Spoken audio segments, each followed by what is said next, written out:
jok mojote skunde gi kanye mondo eka wayud kaka nyithindo dok e school on Monday.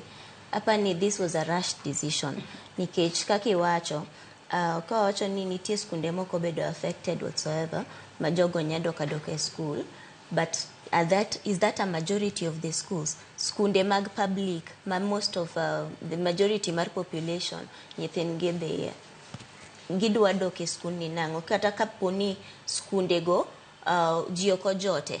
There's the issue mar ni some of these schools have been washed away.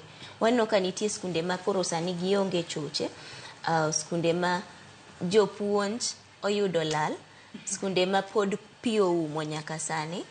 Idwa tim nango magi make sure ni jogi te Monday magiwacho ni nyithindo dok e school.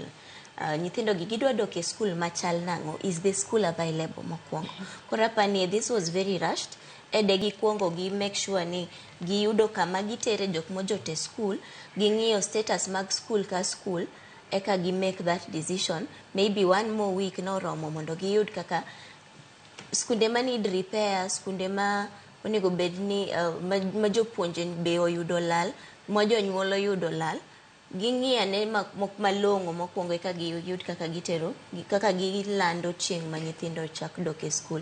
Yes, there is a need mar neno ni school education continues nikech mbowa wane juma mar ariyo, wadhi e juma mar ariyo mane wacho ni koro somo dhi leo.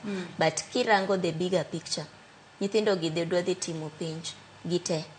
Bedni skundi noluoke gi pipi noting'o kata japuonj onge kata nin kar jot moro ma ikia ni dwa chako nadi dok e school, penj no ok dhi dewo.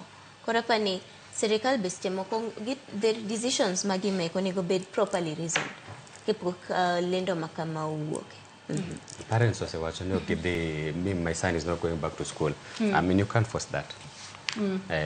Parents osewacho nyithiwa ok bidhi school. Dong nyathinen mara, dong an man kode ot, abro puonje.